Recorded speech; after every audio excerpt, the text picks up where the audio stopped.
अस्सलाम वालेकुम सर जी।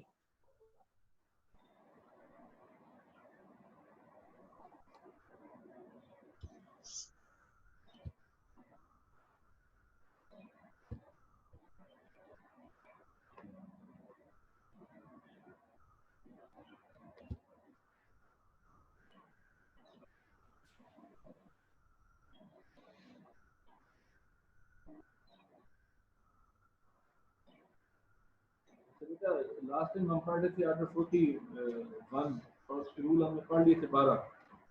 ठीक है, 12 रूल तक हमने जो था वो किया था। ठीक है, तो इसमें यानी कि क्या कर था कि जो रूल 12 था, अगर आखिरी बात आपको याद हो तो हमने कहा था कि कोर्ट क्या कर सकती है, पहले कोर्ट जो है आपकी दिन फिक्स करेगी। ठीक है, for the hearing of appeal. तो कोर्ट जो होगी इसकी जो जगह आप कोर्ट की सूरत लगेगी जहाँ पे आपका पहले अगर हाई कोर्ट तो आपको जिस कोर्ट में आपको अपील लगनी है उसमें क्या करना है, आपको बकायदा इन्फॉर्म करने के ये जो दिन है आपके लिए क्या हो गया, ये फिक्स कर दिए गए। लेकिन शर्त ये कि आपके लिए सफिशिएंट टाइम हो, ये ना हो कि कल आपने अपील फाइल की और कल जो है वो कोर्ट रिस्पोंडेंट को बुला ले। लेकिन ऐसा नहीं है, कोर्ट एक रीजनेबल क्या करती है, टाइम ग्रांट करती है। आज हमने शुरू करना है बेटा रूल है आपका 13। समझ आती बेटा बात की कि जो आपके पैलेट कोर्ट है ना, उसने क्या देना है, नोटिस देना है। ठीक है, किसको बोला, उस कोर्ट को जिस कोर्ट के फैसले के खिलाफ जिस कोर्ट ने डिग्री पास की थी। अब सपोज आपके ए और बी का झगड़ा था, ए और बी ने सूट फाइल, ए ने सूट फाइल किया बी के खिलाफ, जो कि जाके डिग्री हो गया बी के हक में या ए के हक में डिग्री हो गया। ठीक है, अब जिसके हक में डिग्री हुआ ना, अब आपको वो तो अपील नहीं करेगा ना। अब जिसके खिलाफ डिग्री हुआ उसने क्या करनी है, अपील फाइल करनी है। ठीक है बेटा, अब उसने क्या किया, अपील फाइल कर दी। ठीक है, अपील फाइल करने के बाद ठीक है, अब कोर्ट ने क्या किया, उसकी जो तमाम पहले हमने पढ़ लिए कि आपने तमाम मेजर्स अडॉप्ट करने हैं अपने अपील जो है फॉर्म ऑफ मेमोरेंडम, मेमोरेंडम के बाद आपने तमाम मेजर्स जो हमने रूल 11 तक या 12 तक हमने पढ़े। अब जब आपकी अपील एडमिट हो गई यानी कि इस काबिल थी कि ये सुनी जा सकती है, तो कोर्ट ने क्या करना है, नेक्स्ट जो अगली बात है, कोर्ट ने नोटिस पास करना है। कोर्ट ने क्या करना है, नोटिस देना है। कौन सी कोर्ट ने, अपेलेट कोर्ट ने, जिस कोर्ट में आपने अपील फाइल की है, और किस कोर्ट को देना है, उस कोर्ट को जिसके फैसले के खिलाफ क्या हुई थी, अपील फाइल हुई थी। तो अगर फैसलाबाद की सिविल जज ने आपके हक में डिग्री पास की बेटा, आपने इसके खिलाफ अपील फाइल की, of course Lahore high court Lahore में। ठीक है, लाहौर हाई कोर्ट लाहौर में। ठीक है बेटा, तो जब आपकी अपील एडमिट कर ली गई, मान ली गई, तो कोर्ट क्या करेगी, Lahore high court Lahore notice देगी फैसलाबाद वाली कोर्ट की, जनाब जितने भी इसके रिकॉर्ड है ना आपके पास, जो भी कागजात हैं, आप इसके जितना रिकॉर्ड है यानी कि आपका उसको आप क्या करें, सेंड कर दें इस अपीलेट कोर्ट को। क्योंकि याद रखना, जो अपील होती है ना बेटा, ये री हियरिंग ऑफ ऑल केस होती है, यानी कि एक दफा आपको दोबारा सुना जाता है बोथ पार्टीज को, जिसके हक में फैसला आया या जिसके अगेंस्ट फैसला आया। ठीक है, जैसे पहले आपकी सुनवाई हुई, इसी तरीके से अपील का मतलब भी यही होता है कि एक दफा दोबारा जो है आपको सुना जाना है। तो आपकी अपीलेट कोर्ट होती है वो बेटा क्या करती है, नोटिस देगी उस कोर्ट को जिस कोर्ट ने डिग्री पास की, और उससे वो तमाम रिकॉर्ड मंगवाएगी। ठीक है, अब जब उनके पास रिकॉर्ड आ जाएगा, ठीक है, अब अगर आप यहाँ पे चाहते हो तमाम जो है आपकी एग्जिबिट्स, अब एग्जिबिट्स मैंने आपको पहले बता चुका हूँ, एविडेंस भी मैंने आपको बताया हुआ बेटा कि वो तमाम डॉक्यूमेंट्स जो आपने during the course of evidence आपने क्या प्रोड्यूस किए थे कोर्ट के सामने, कोर्ट के सामने, यानी कि जब जिन पे कोर्ट का नंबर लग चुका था, आप अगर उन तमाम डॉक्यूमेंट्स की क्या चाहते हो, फोटो कॉपी चाहते हो, तो order 41 rule 13 at appellate forum पे भी आप उस तमाम जजमेंट की, तमाम डिग्री की, तमाम एप्लीकेशंस की, समझ आ गई बेटा आपकी, अप्लाई करके सवालनामा दे के जो उसकी कॉस्ट वगैरह होंगी अगर हैं तो आप वो पे करके क्या कर सकते हो। कोई भी पार्टी वैसे प्लेंटिफ है तब, अगर डिफेंडेंट है, या ऐसे कह रहा हूँ अपीलांट है तब भी, रिस्पोंडेंट है तब भी, वो क्या कर सकता है, अपना बकायदा जो लीगल वे है अप्लाई करके तमाम डॉक्यूमेंट की आप कापी ले सकते हो। तो ये सारी बातें कहाँ पे लिखी हुई हैं, तीन बातें कहाँ पे लिखी हुई हैं बेटा, रूल 13 में। पहली बात मैंने नोटिस की बताई कि कोर्ट में क्या देना है, नोटिस देना है। दूसरी बात मैंने बेटा आपको ये बताई कि आपकी जो वो कोर्ट है जिसको जिसने डिग्री पास की थी, जिसने फैसला किया था और जिसके फैसले के खिलाफ अपील अपीलेट कोर्ट में थी, वो तमाम डॉक्यूमेंट्स, वो तमाम रिकॉर्ड क्या करेगी, सेंड करेगी किस चीज़ को, आपकी अपीलेट कोर्ट को। तीसरी बात मैंने ये बताई, अगर आपको कोई भी पार्टी, आपका अपीलांट, आपका रिस्पोंडेंट अगर वो चाहता है वो तमाम एग्जीबिट्स, वो तमाम documents which are attached in the case during the trial, civil trial in the lower court, आप उसकी क्या चाहते हो, कापी चाहते हो बेटा, तो आप क्या कर सकते हो, अप्लाई कर सकते हो, समझ आ गई बात की। और आप उसको बकायदा सवालनामा ही होता है ना बेटा, सवालनामा दे के आप क्या करोगे, उस चीज़ की जो है काफ़ी आप हासिल कर सकते हो। तो ये है रूल 13 बेटा, आर्टिकल 41 और रूल 13 में ये तीन बातें जो हमने लिखी हुई थी। उसके बाद वो बेटा रूल आ जाता है 14, समझ आ गई बात, कि जो publication and service of notice of the day for hearing appeal. तो यहाँ पे आपको पहले बता चुका हूँ कि जो सर्विस, अगर आपको मोड्स ऑफ सर्विस ऑफ समन याद हो, ठीक है बेटा, तो उसी के मुताबिक यानी कि इस नोटिस का भी जो होगा तरीका होगा सारा उसी अंदाज में होगा। लेकिन यहाँ पे उन्होंने एक बात नहीं लिखी हुई है कि copy of the notice will be fix. अब मैंने पहले आपको ये डिफरेंस बताया हुआ है कि कोर्ट रूम और कोर्ट हाउस में डिफरेंस है बेटा। कोर्ट रूम वो होता है जहाँ पे जज साहब बैठे होते हैं, और कोर्ट हाउस जो होता है उसको जो सीन वगैरह जो मुकम्मल इमारत होती है हम क्या कहते हैं, कोर्ट हाउस। तो यहाँ पे जो रूल आपका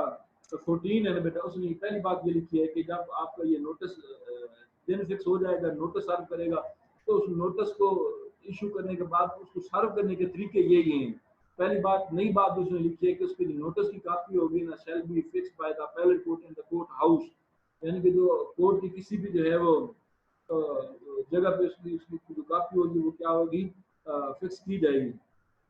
समझ आ गई बेटा बात की। और उसके बाद जितने भी मैनर्स बताए गए हैं सर्विस के, सर्विस ऑफ समन के जितने भी मैनर्स बताए गए हैं, कोर्ट उनमें से जो भी चाहे वो क्या कर सकती है, अडॉप्ट कर सकती है। समझ आ गई। टू अपेयर द डिफेंस, यानी कि जो भी हमने, अगर आपको याद हो समन वाला आर्डर, ठीक है, जितने भी उसके वो मोड्स थे, कोर्ट यहाँ पे उनमें से किसी एक को अडॉप्ट करके डिफेंडेंट को बुला सकती है कि वो क्या हो सामने आए और जो तमाम एलिगेशन जो भी अपील फाइल हुई है उसको क्या दे, आंसर दे। तो मैं आगे भी बात की, तो ये बात याद रखिएगा। पहली बात रूल 14 में पब्लिकेशन, यानी कोर्ट अगर खुद करेगी तो उसकी नोटिस की कापी वो क्या करेगी, कोर्ट हाउस में फिक्स करवाएगी। और साथ जितने भी सर्विस के मोड ऑफ सर्विस ऑफ समन ऐसे कह दूं, जितने भी उसके मोड है ना बेटा, कोर्ट उनमें से जो भी जो कोर्ट को बेहतर लगता है, कोर्ट को क्या लगता है, बेहतर लगता है, याद रखिएगा, कोर्ट उनमें से एक को भी अडॉप्ट करके डिफेंडेंट को इंफॉर्मेशन दे सकती है कि जनाब आपके रिस्पोंडेंट को देगी आपको, जिसके अपील अपीलांट में करनी है, जो होंगे उसके समन वगैरह जो उसका प्रोसीजर होगा, ठीक है, या तो उस पार्टी को देगी या उसका जो प्लीडर होगा उसको इंफॉर्मेशन देना। ये अंडर रूल 14 ये कोर्ट क्या करेगी, उसको करेगी। इसके बाद कि जो आपका नेक्स्ट है बेटा, इसमें रूल 15, तो ये आपको मैंने एविडेंस भी बताया हुआ है। नोटिस, नोटिस हमने डिटेल में पढ़ा हुआ था, नोटिस की डेफिनेशन भी हमने पढ़ी हुई थी, ठीक है, कि नोटिस होता क्या है। तो यहाँ पे आ गया आर्टिकल 41 रूल, जो आपका 15 है, वो कहता है कंटेंट्स ऑफ द नोटिस। समझ आ गई बात की कि आपका जो कोर्ट है वो रिस्पोंडेंट्स को वाज़ेह तौर पर लिख के भेजती है। नोटिस का मतलब ये होता है कि आपके खिलाफ जो ये प्रोसीडिंग्स है which are going to held at such and such date and such and such place. Notice का मतलब यही होता है, उसको इंफॉर्मेशन दी जाती है और उसको ये बताया जाता है कि जनाब अगर आप कुछ दिन पे पेश ना हुए, अगर आप उस दिन पे पेश ना हुए तो आपके खिलाफ ये प्रोसीडिंग्स क्या होंगी, एक्स पार्टी प्रोसीडिंग्स होंगी। उसके बाद आपको पहले पता है नोटिस के इंग्रेडिएंट्स आपको बता चुका हूँ मैं पहले पढ़ाई में, लेकिन यहाँ पे जो बात लिखी हुई है नोटिस में रूल 15 में, ठीक है बेटा, जो रूल 15 की बात हुई है इधर आर्टिकल 41 रूल 15 में वो कहता है कि just the appellate court has to intimate the respondents if जो आपका ये रिस्पोंडेंट अगर ये पेश नहीं होता, ठीक है बेटा, रिस्पोंडेंट पेश नहीं होता तो उसके खिलाफ कोर्ट के पास इख्तियार है कि वो क्या कर सकती है, एक्स पार्टी प्रोसीडिंग्स इनिशिएट की जा सकती है ऑन द डे फिक्स, जिसके लिए आपको ये नोटिस भेजा जा रहा है। समझ आ रही है बेटा। जो आपका रूल 15 है ना, वो ये कहता है कि कंटेंट्स ऑफ द नोटिस, के नोटिस में क्या क्या होगा, वो तमाम चीजें तो होंगी ना, name of the court, name of the parties, date, time, place, वो तमाम चीजों के अलावा इन्होंने यहाँ पे बात नहीं लिखी कि भाई उसको ये बताया जाएगा कि जो दिन फिक्स है ना, अगर वहां पे आप तशरीफ ना लेके आए तो ये बात क्या होगी, आपके खिलाफ होगी तो एक्स पार्टी प्रोसीडिंग्स आपके खिलाफ इनिशिएट की जा सकती हैं। ठीक है बेटा, ये सारी बातें आप तुर्कियों को ट्रायल की है। अब आ जाता है बेटा दूसरा, यानी कि तीसरा हेड शुरू हो गया हमारे से जो है इस आर्डर का। पहले हमने, अगर आपको याद हो तो, मेमोरेंडम पढ़ा था। मेमोरेंडम के बाद हमने इसका दूसरा पोर्शन पढ़ा। तीसरा पोर्शन आ गया बेटा जो है वो प्रोसीजर ऑफ हियरिंग। ठीक है, कि इसको अगर आपको याद हो बेटा, हमने एक बात पढ़ी थी, जो आर्डर 18 था ना, आर्डर 18 का रूल 1 कि राइट टू बिगिन। ठीक है, राइट टू बिगिन। तो अब यहाँ पे बात याद रखिएगा, ये बात यहाँ पे आ गई आर्डर 41 रूल 16 में आ गई। वहां पे बात थी आर्डर 18 और रूल 1 में। वहां पे बात कहाँ पे थी? आर्डर 18 और रूल 1 में। और यहाँ पे बात आ गई आर्डर 41 और रूल 16 में कि भाईजान यहाँ पे जो शख्स अपील फाइल करेगा ना, जो शख्स अपील फाइल करेगा, वेदर ही वाज प्लेंटिफ और whether he was defendant at civil trial during civil litigation, बेशक जिसके खिलाफ डिग्री पास हुई, अगर उसने अपील फाइल की है तो वो अपनी राइट टू बिगिन उसको होगा। अगर आपका जिसके हक में हुई है, अगर उसने अपील फाइल की है, तो याद रखिएगा बेटा,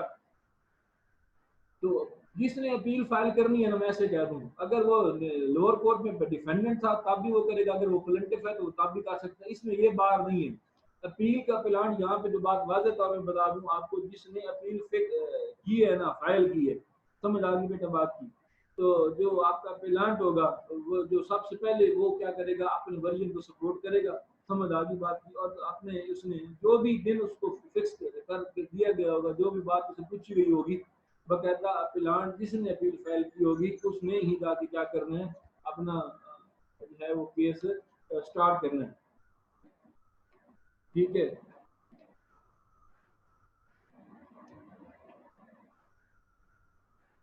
तो जब उसको सुन लिया जाएगा, उसके बाद बेटा फिर जो कोर्ट है इस पे तैयार है कि अब वो मौका किसको देगी, रिस्पोंडेंट को। रिस्पोंडेंट को सुने बगैर वो फैसला भी ये इस रूल में, यानी कि राइट टू बिगिन में, यहाँ पे नहीं करेगी। बकायदा जब आपका जिसने अपील फाइल की होगा, जब वो अपने तमाम वजह को सपोर्ट करेगा, तो फिर अपॉर्चुनिटी किसको दी जाएगी, रिस्पोंडेंट को दी जाएगी। जी जनाब, अब आप इसके लिए क्या क्या कहते हैं, जो ये जो बातें सारी हुई हैं, आप इसके डिफेंस में आप क्या कहना चाहते हैं। तो यानी कि राइट टू बिगिन से मुराद बेटा उस शख्स का होगा जिसने क्या किया होगा, अपील फाइल की होगी। जब वो अपनी तमाम दलाल दे लेगा, अपने तमाम आर्गूमेंट्स कर लेगा, तो उसके बाद बेटा अपॉर्चुनिटी किसको दी जाएगी, आपके रिस्पोंडेंट को। उसके बेटा बाद बेटा आपका रूल 17, इसमें आपको पता है कि अगर एक पार्टी जो है, जो बात याद रखिएगा, अब इस बात में अपील जिसने फाइल की ना, अपील जिसने फाइल की, अब ये बात गौर से हमने आर्टिकल 9 में ये बातें पढ़ी थी, लेकिन ये बात थोड़ी सी उलट आ रही कि जिसने अपील फाइल की थी ना भाई, और उसको दिन फिक्स करके बता दिया गया था कि जनाब आपने तशरीफ लेके आना है फिलहाल दिन को और अपने केस प्रेजेंट करना है। अब उस दिन को जो अपीलांट था जनाब वो नहीं आता और अपना केस प्रेजेंट नहीं करता, अपने आर्गूमेंट्स नहीं देता, तो कोर्ट के पास इख्तियार है कि वो क्या कर सकती है, डिसमिस कर सकती है, डिसमिसल इन डिफॉल्ट। समझ आ गई? यानी कि अगर आपका जो अपीलांट है जिसने अपील फाइल की है, ठीक है, और उसको पता था कि आज मुझे सुना जाना है और आज मैंने जाके अपने आर्गूमेंट्स करने हैं वहां पे, तो उस दिन अगर वो पेश नहीं होता, तो कोर्ट के पास इख्तियार है कि कोर्ट क्या कर सकती है, उस अपील को डिसमिस कर सकती है। कोर्ट क्या कर सकती है, उस अपील को डिसमिस कर सकती है। लेकिन अब सब रूल जो 17 है ना, रूल 17 का सब रूल जो है वो 2, उसमें वो कहता है कि अगर अपीलांट तो पेश हो गया, अगर अपीलांट पेश हो गया, अपील जिसने फाइल की थी वो आ गया, उसने अपने तमाम आर्गूमेंट सुने, आपने उसने पेश किए, लेकिन रिस्पोंडेंट्स को जो था वो इंटीमेशन दी गई थी, इंफॉर्मेशन दी गई थी, लेकिन रिस्पोंडेंट पेश ना हुआ। अगर रिस्पोंडेंट पेश ना हुआ, समझ आगे बात की, तो यहाँ पे 17 में वो कहता है कि कोर्ट एक्स पार्टी प्रोसीड, अगर आपका मुद्दई नहीं आता तो फिर तो डिसमिस हो जाएगा, डिसमिसल इन डिफॉल्ट हो जाएगी। अगर आपको मुद्दई आ जाता है लेकिन मुद्दालय नहीं आता, अगर आपको मुद्दालय नहीं आता, तो कोर्ट के पास ये इख्तियार है कि अपील को भी एक्स पार्टी क्या कर सकती है, डिसाइड कर सकती है। याद रखना, अगर अपील जो है वो एक्स पार्टी डिसाइड हो सकती है अंडर अंडर आर्टिकल 41 रूल 17 और सब रूल 2, कि जिस शख्स ने जो आना था, जो रिस्पोंडेंट था, अपीलांट, यानी कि अपीलांट ने आया, उसने अपने आर्गूमेंट्स किए, अपने दलाइल दिए, लेकिन जो आपका रिस्पोंडेंट था on the day fix he was absent, तो कोर्ट के पास ये इख्तियार है वो कि कोर्ट क्या कर सकती है, उस चीज़ को डिसमिस कर सकती है, और वो पार्टी वो कौन सी प्रोसीडिंग होगी, एक्स पार्टी प्रोसीडिंग होगी, अगर आपको ये बात याद हो तो। यहाँ तक बेटा कोई बात पूछनी है तो जी बिस्मिल्लाह आप पूछ लें, ठीक है जी, अगर समझ आ गई तो वेल एंड गुड।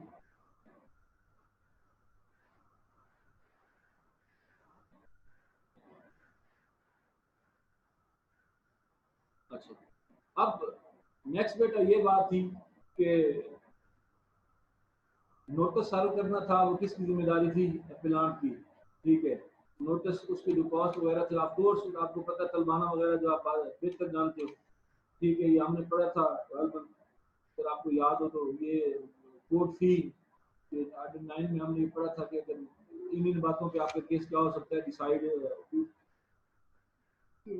डिसमिस हो सकता है बेटा, ठीक है। तो अब पहली बात ये आ गई आर्डर 18 में कि नोटिस सर्व करना था आपके प्लान में, लेकिन वो उसने नोटिस सर्व नहीं किया, समझ आ गई बात की, यानी कि अगर उसके जिम्मे था तो डिपॉजिट द कॉस्ट वगैरह उसने क्या करने थे, जमा करवाने थे, लेकिन आपका जो प्लान था वो क्या हो गया, फेल हो गया। अब उसकी जो फेल्यूर है ना, अब याद इस बात को याद रखना, अंडर 18 में अगर आपने कॉस्ट पे करने थे, आपने जो तलबाना वगैरह या आपने कोर्ट फी वगैरह पेश करनी पे करनी थी, लेकिन आप फेल हो गए, तो के पास इख्तियार है, रूल 18 में भी कोर्ट क्या कर सकती है, आपके सूट को डिसमिस कर सकती है, ये बात याद रखना। रूल 18 में ये बात वाज़ेह तौर पर लिखी हुई है कि अगर आपकी जिसे कहते हैं consequences of non payment of cost या फेल्यूर टू पे द कॉस्ट, अगर आपने कॉस्ट वगैरह पे नहीं किए, समझ आ गई बेटा बात की, तो कोर्ट क्या कर सकती है, जो आपको टाइम फिक्स दिया गया था कि आपने इसमें क्या करना है, जो कॉस्ट वगैरह पे करनी है, ठीक है, वो इन लाजमेंट ऑफ टाइम के लिए ये नीचे बात लिखी हुई है, ठीक है, कि अगर आप अपनी नेक्स्ट रूल में भी यही बात आ रही है कि अगर आप सफिशिएंट काज दिखा देते हो तो फिर दोबारा जो है रूल 19 में, रूल 19 में जो आपकी अपील डिसमिस होती है उसको दोबारा क्या कर लिया जाता है, रीएडमिट कर लिया जाता है, मान लिया जाता है। लेकिन first of all you have to prove your sufficient cause which we have already studied in the section 5 of the limitation act. तो यहाँ पे आपका ना तो लिमिटेशन एक्ट जो है वो इसमें डिस्ट्रॉय होगा, लेकिन first of all you have to prove your such ground due to which you can't deliver, you can't pay the amount of the cost। तो यहाँ पे वो क्या कर सकती है, आपकी जो अमाउंट है ना उसको क्या कर सकती है, अगर आपने पे नहीं की, जो आपने प्रिस्क्राइब टाइम में पे करनी थी, तो कोर्ट क्या कर सकती है, उस चीज़ को डिसमिस कर सकती है, ये बात याद रखिएगा। उसके बाद बेटा नेक्स्ट है आपका रूल जो 19 है बेटा, ये मैंने आपको बता दिया कि आपकी जो अपील है which has been dismissed under rule 11 sub rule 17 और 18 में अगर आपकी रूल होती है, यानी कि अपीयरेंस अगर आपने पेश होना था, आप पेश नहीं हुए, आप पेश हुए, आपने कॉस्ट पे करनी थी, आपने कॉस्ट पे नहीं की, अगर इन ग्राउंड पे जो आपकी अपील है वो क्या होती है, डिसमिस होती है ना, तो आप क्या करते हो बिफोर द कोर्ट, यानी कि कोई बात जो आप एस्टेब्लिश कर देते हो by the way of sufficient cause, ठीक है, तो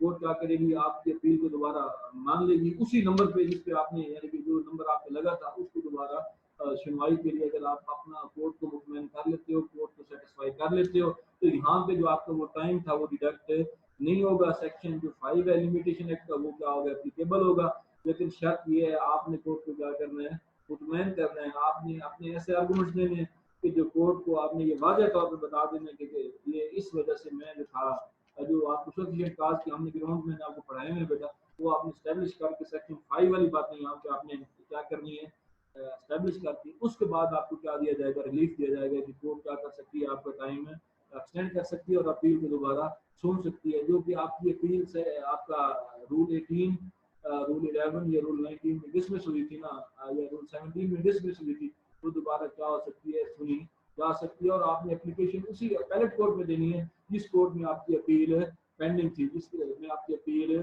चल रही थी।